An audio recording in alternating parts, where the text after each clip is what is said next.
changed since it was put out to the public. I'll just start with that, and if y'all have any questions, we'll kind of do a citizens. If you have any questions, y'all can come up and we'll try and cover all of this. The plan is to have this after tonight. These are the last changes being made, and the next planning commission is going to be when it's adopted. That's the route. We're already a month behind from what our goal was, but I felt like we needed a little bit more time for questions. So we'll just kind of start. Are we going to have that public builder developer open to the public discussion workshop? That's still on the plan. I don't have that dates up on that. On the planning commission? But probably after planning commission approval prior to BOC. That way it's a little bit more than a draft document, but it's actually a document going forward with approval and vote, having that meeting at that point. I don't want to delay it at all. I just don't want, if discussion comes out for changes or whatever, do we have to start over? Do planning. For the developer meetings, it's more of this is what we have, this is what's been proposed by the Planning Commission and the Board of Commissioners. Informational. Not as much changes for them. Everything we've had so far has been posted online. That's right. Yeah. So they've had opportunities to come. We've actually had some discussions with some developers, some engineers as well about different things that are in here. So they've had their time as well to either come to us or go to the Planning Commission or Board of Commissioners. And that's what we've urged them to do, is if they have questions or requests for change, to talk to Planning Commission members, talk to Board of Commissioners, present those changes to you, because again, this is your document that you're enforcing. So that's why Thank you, sir. we're wanting to let them kind of have input, but through you. That's good. Just to refresh my memory, I think we went over this the last time, but once it's adopted, what is the playbook look like?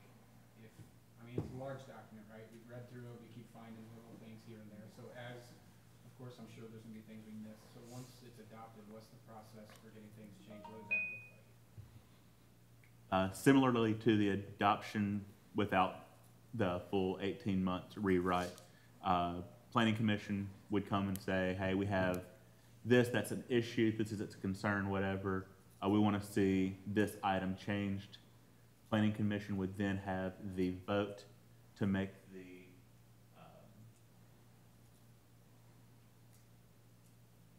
if that's the word lost. You all recommend the change to the Board of Commissioners. So it goes to the board after that. And at any time, you can bring up a change and recommend it, but that does come from y'all. And you could do that at a meeting or just to staff, however you would want to do that. And we could add that in, and it would just go through another. One vote, Planning Commission, 2 votes, Board of Commissioners. Okay. Thank you. Okay, so I'll go ahead and start with what has changed since we put it out. We're currently working with Mr. Potter about the Bellhaven issue, just trying to get some language in there so that this doesn't happen again. We did add a provision that if a property is to be zoned planned unit development, the zoning application shall not be submitted until said property is annexed into the city of Fairview. So the rezoning and the annexation cannot come at the same time if it's a PUD. So we don't run into this again. That's how we typically do it, but now we have it in writing just so no one can say anything about that. We did have a question of what is the maximum number of food trucks that you can put on a residential or agricultural parcel? I think that was from you, Mr. McDonald. We added a couple bullets to that. We have a maximum of 2 food trucks are allowed on lots of less than half an acre. 3 food trucks are allowed on lots between half acre and 1 acre. And a maximum of 4 food trucks are allowed on lots greater than 1 acre. We also have a maximum of 2 transient restaurant establishments are permitted on agricultural and residential districts. We also have when 5 or more transient restaurant services are proposed on a single parcel, a transient restaurant event permit shall be requested and subsequently approved or denied by the Board of Zoning Appeals. Transient event lot sizes shall be presented to Board of Zoning Appeals at the time of submittal. And I don't know if y'all want to do questions after or if you have any questions to that. We kind of modeled that off some ordinances that we read through that worked. We tried to make it so that if there was an event, like a food truck part, like 5 or more wanted to come to or set up an event, that they could do that. If I don't have any questions, I'll just keep rolling.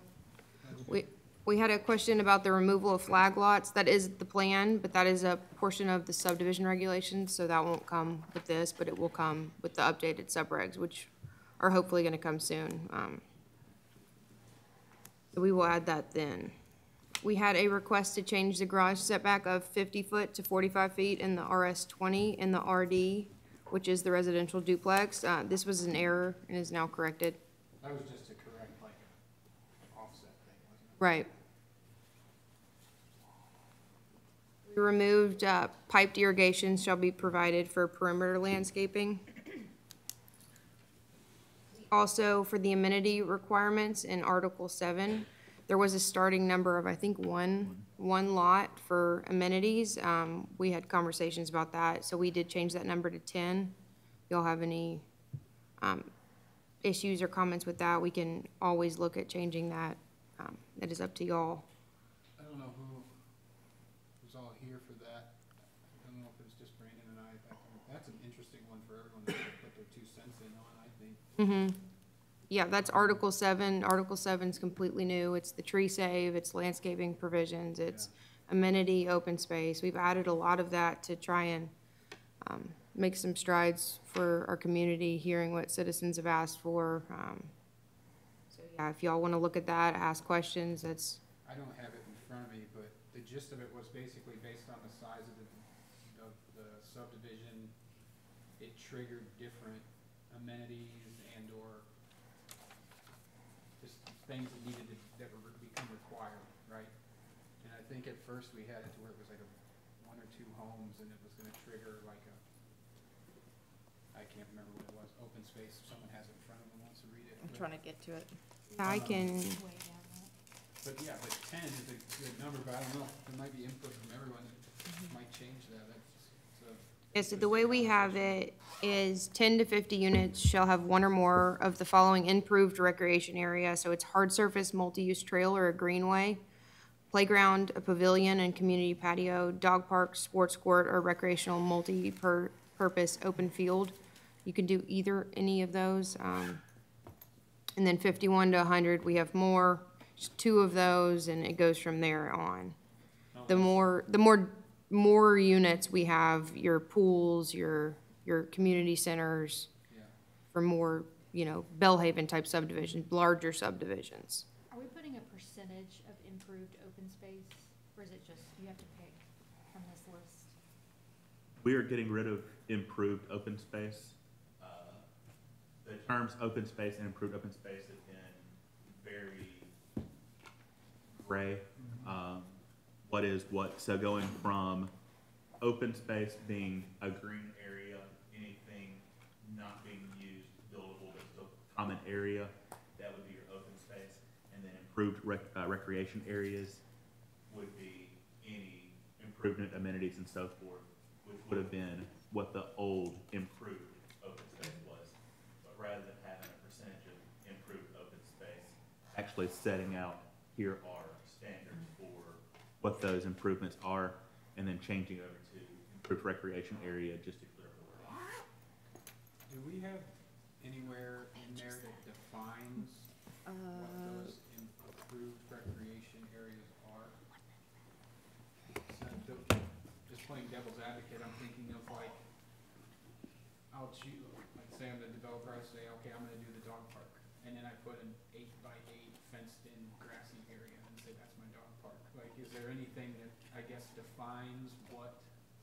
We have a note directly under the list. Sizes for all amenities shall be based on the applicant's study for market-based amenities, typical dimension requirements, and shall be confirmed by city staff and the planning commission at the time of the master development plan, preliminary plat, and construction documents.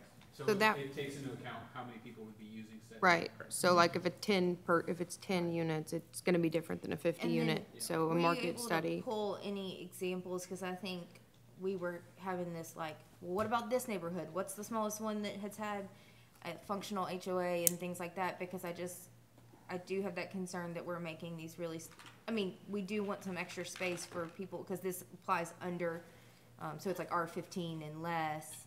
Because like R20, I think, and R40 didn't have the requirements for the improved, that we're making them with a HOA now that makes the homes potentially unaffordable, or, you know, just a different product, you know, even at 10, which you have to split the maintenance or worried about the insurance on the common land and things like that.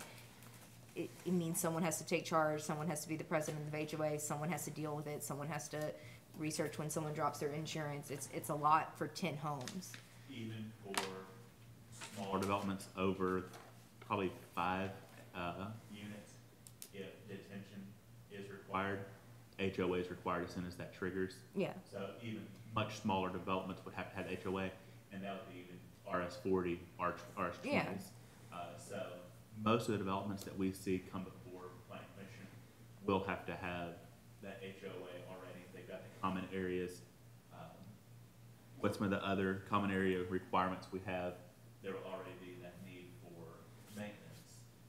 It would just be what the developer at that time sees would be beneficial market-wise as the amenity, and what the cost would be for future uses or future ownership. So were y'all able to pull any recent examples or back examples in what it was and how many homes? Like, was there any 10 home communities that had a common space that's supporting it? Most other municipalities do. Here, no. I don't know of anything we've seen recently that would be that small of a lot count. Right.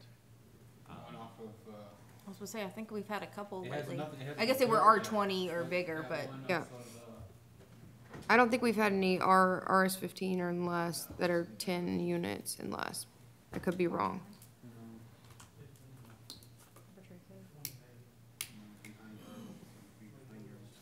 code. So on 10 to 50,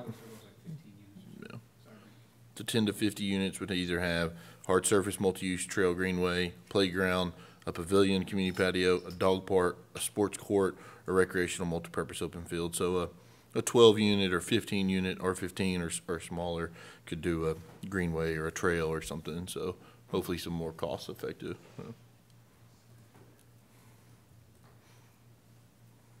Again, if that's a number y'all want to see Right. increased, now's the time. Yep, this Yeah, is, how do you feel about the 10 number? Do you like them? I mean, I think it's, well, I mean, to the point that that was just made with the question you asked, how many 10 to 15 unit developments do we see come through? Not very many, right? So it's mostly to capture the 30 to 50 or more requirements that they would have in front of them. So I don't know how often it would actually come into play. I mean, I guess I'm thinking more as we get towards the interchanges and get more development out there, that's where those zonings come into play. And I'm just trying to think through, I mean, trying to get in a 10-person community, trying to get someone to step up and be in charge of that and, you know, work on the insurance for the land. And it just kind of seems, they don't have to buy if they don't want to. But it would be required, it would be required anyway, If for they your have retention detention. ponds and stuff, yeah. but you're- with 10, they may not have a detention pond. I think you'd have to, traditionally, you'd have, yeah. At 10, most likely there would be new roads at that point. Okay. Yeah, it's very rare Sure. that you have. Because I think that's what one of the conversations we had. I came in late to that conversation, but I was here for the last bit, and they were feeling, you know, we were having a back and forth, and I said, well, can it be a trigger of a additional road being put in? Something like If you're not putting in new roads, then you shouldn't be required, you know, like if you're in a straight, but if you have new roads being triggered by it, it's becoming a loop, then all of a sudden, you know, that triggers it. And that's what I said, can you pull some things like Pinnock Place and different things, and let's see how many homes, and was it reasonable, and what ones were straight, do we have any that were R15 that were straight?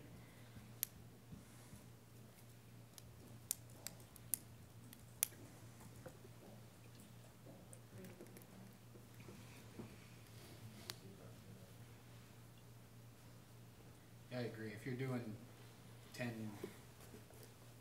quarter acre, half acre lots along an existing road in a line, putting in a common space doesn't really make sense. But an R20 or an R40 wouldn't have it, so it had to be R15 or less. Right. Small. Yeah. road, Yeah, but- and that's what I'm saying, we just don't get a lot of that zoning, and we're really kind of pushing back on some of that, because it was really populating more because of a PUD. Being able to get that half lot size in with the septic fields, but as development really grows towards these interchanges, I think we're gonna see some more of it, where it's gonna be more called for. Outside of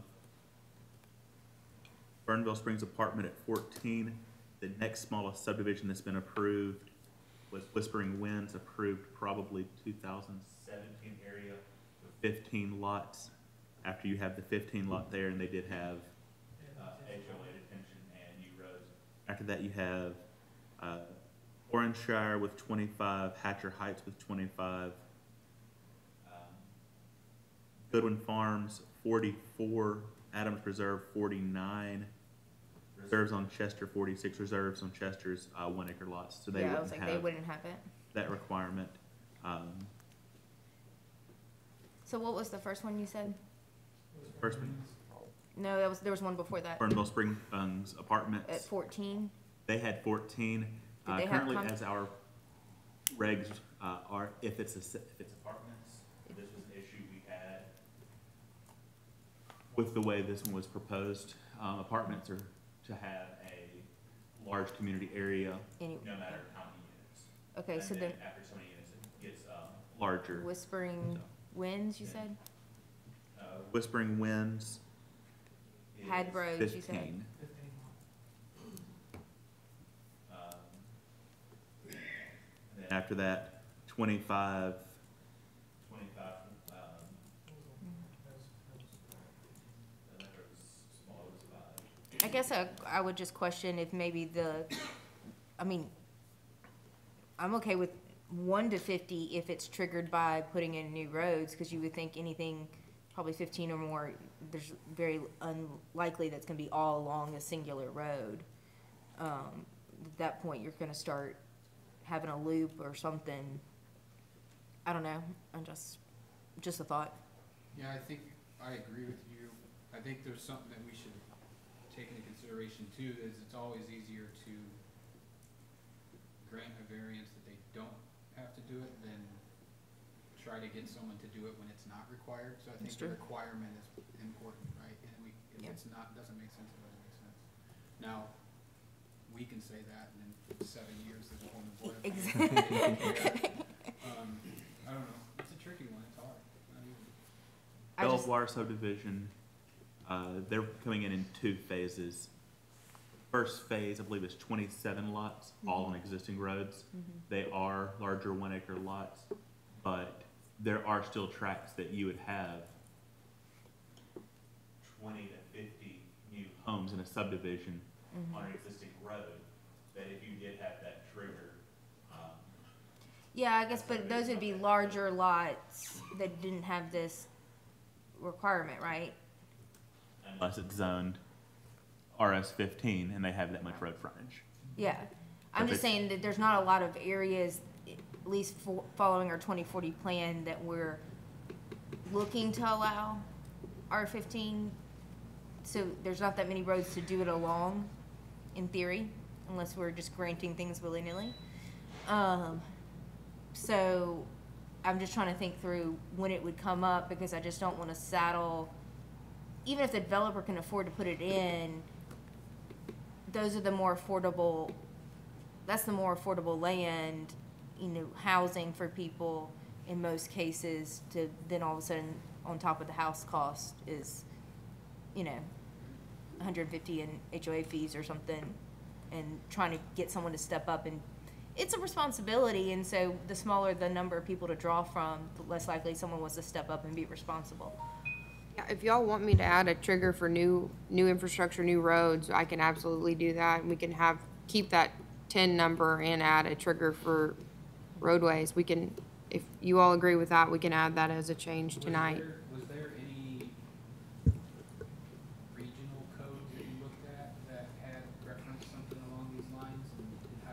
So we're probably the most specific as far as calling out. A lot of people just have a blanket 10%, you can do XYZ. They don't really put a unit count on it. We tried to make it so that these bigger subdivisions aren't just coming in and not adding anything for a community. So people are having to go, outside of a community. Not that they can't. We have a beautiful park here, but we're trying to add a couple more amenities for Yeah. our citizens. But, Can't always get in the car and go somewhere. right, yeah, that's not convenient for everyone. But we can absolutely add a new road trigger. If y'all are all okay with that, we can do that as well. Is that something do you guys feel like that would be messy, or is that feasible? No, Mike, Micah? I think it could be done. I know we butted heads on this one the other day, so. No, it's just the wording of it, but yeah, it's simple to put in, so. That can be, you got that as a note? I mean, it may be even, like I said, I'm okay with it saying trigger a new road, annex seed, or so, I don't know, like, there could be if you have 5 homes and you've added a new road, maybe you need it. It seems to mean that you've done other things, and so therefore you have to have a HOA anyway. Does there have to be language in there that speaks to hardship variance or whatever, if it's allowable? Or is that just automatically understood, that they could request a variance for that if they didn't want to have? if it's in the zoning ordinance, they have to request a variance unless it explicitly states that the planning commission can grant it. Then it'll have to go to BOZA. But there is language written in there of what constitutes as a hardship or a variance. Unless we do have places in there where the planning commission can supersede the board of commissioners on certain things within the zoning ordinance.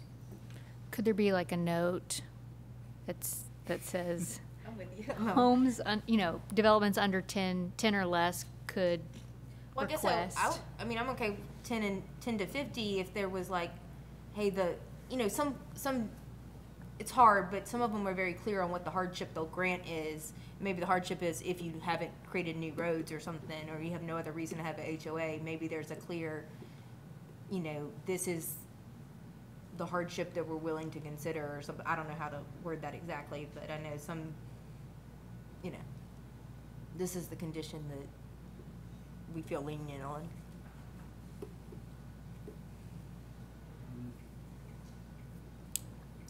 This is not the last discussion we did this. Yeah, I just, sorry. No, this is good. I'm just trying to figure out how to I don't know that I have the magic bullet on that one. how to word that. I know they're, in presenting to other municipalities, they're very clear sometimes on exactly the only variance they're interested in hearing the hardship on, and it's very clear on what the hardship you have to present is. We have that language written out pretty good. Okay. But if y'all are wanting a little more discretion here, we can add something like the planning commission. I don't know how to, I think it's fine. I had it in my Boza. head I and mean, I then don't have it's any- gone. I will try and write up something and we can table that, and if you, when this comes back next month, y'all can add that as a condition of approval to this, that will go to the Board of Commissioners after, and we can talk about it more when that goes up for, public review. So, That's good. if y'all are good with that. Thank you. We did add a provision for fencing. Our most asked question at Public Works Building is, my neighbor's putting up a fence, right on the property line, and now my yard's flooding. A lot of times that's in a public utility and drainage easement, which dams up the flow of water, causing a lot of these yards to hold a lot more water than they should be. So we did put something, we added a maximum height of 6 feet for those fences. That's kind of what we go by anyway, but we added that into our ordinance, and they shall be placed outside of a public utility and drainage easement to keep our water flowing. Do we have Right. a 5-foot PD all the way around, 10-foot, or it depends on the zone? Depends. Yeah, that's right. Good. And that is what has changed since this has gone out for public review. So if y'all have any questions, any discussion, we're here to answer any questions.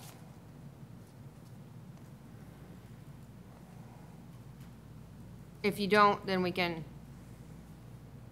stop the meeting. We talked a little bit. It's up to y'all. Yeah. It's up to y'all. We talked a little bit about a minimum requirement for the diameter of replanting.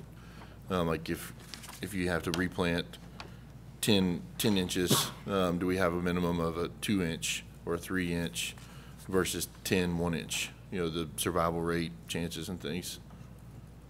Do, let me.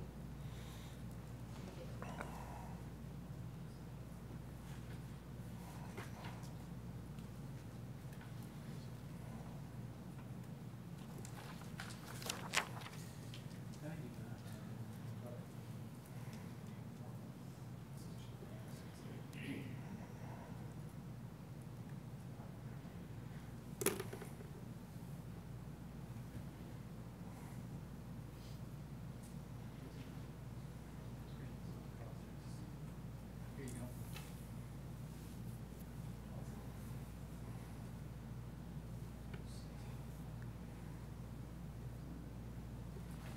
City saving on heat by just pumping outside here and then. It's cold. We do have, Did you turn the air conditioner? we do have a, it did get really cold. My hands are freezing. Like, I'd rather stand outside right now. I thought it was just me. So in Article 16-106.407, we have a plant materials, all street trees shall be 4-inch caliper. Within a site, deciduous shade tree shall be 3-inch caliper, evergreen trees shall be 5 to 6 feet in height, and have a minimum caliper of 3 inches. So I don't think we have anything less than 3 inches that's able to go. Okay, awesome. Thank you.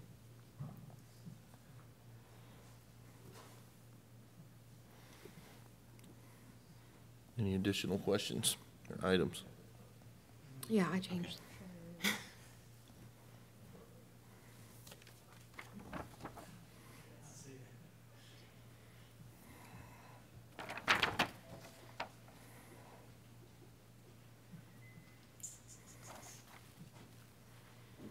Anything? All right, well, yeah. Anything out here? Anyone have any questions? Mr. Hall, Ms. Fisher Street, any questions? No? If no additional questions, we'll wrap up this workshop and prepare for the 6:30 BOZA meeting. Thank you all. Thank you guys so much.